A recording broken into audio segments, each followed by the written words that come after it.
Rossiyalik bokschilar Bahodir Jalolovga vizit tashlashni boshladi. Xabaringiz bor, bundan birinchi kun avval Bahodir Jalolov IBA Pro Box turnirida o'zining navbatdagi jangini rossiyalik Vitaliy Kudokovga qarshi o'tkazdi. Bu jang 8 raundga mo'ljallangan bo'lib, jang to'liq davom etdi.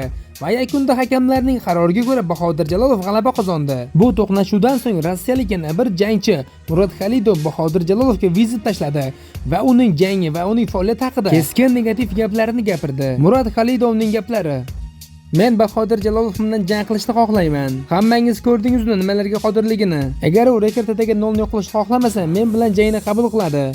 Bahodir, qani jangni qabul qil. Bilaman sen xarakterli yigitsan, lekin ustingda ko'proq ishlashing kerak. Biz sen bilan ajoyib jang ko'rsatamiz. Ko'pchilik aytayapti, Bahodir Jalolov o'zini mag'lub eta oladi.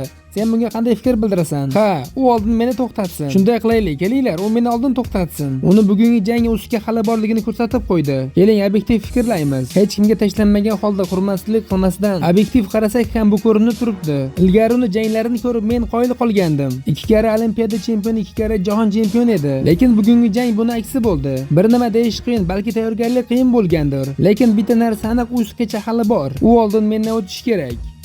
Bahodirning raqibi bu jangdan keyin Bahodirni oldiga borib, jang uchun minnatdorchilik bildirgani va uni yenga oladigan Rossiyada hech bir bokschi chiqmaganini aytib o'tdi. Va Bahodir Jalolov jangni qabul qilgani uchun unga minnatdorchilik bildirdi va u shu so'zlarni aytdi: Men ochiq aytaman, Bahodir zo'r jang qildi.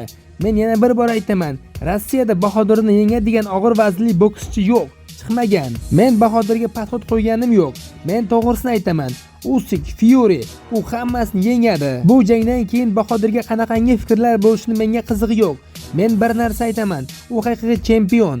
Men u bilan jang qilgandan xursandman. Rahmat senga chempion. Kel seni bir bag'rimga bosib qo'yay. Mana do'stlar, rossiyalik ikki jangchining fikrlarini eshitdingiz.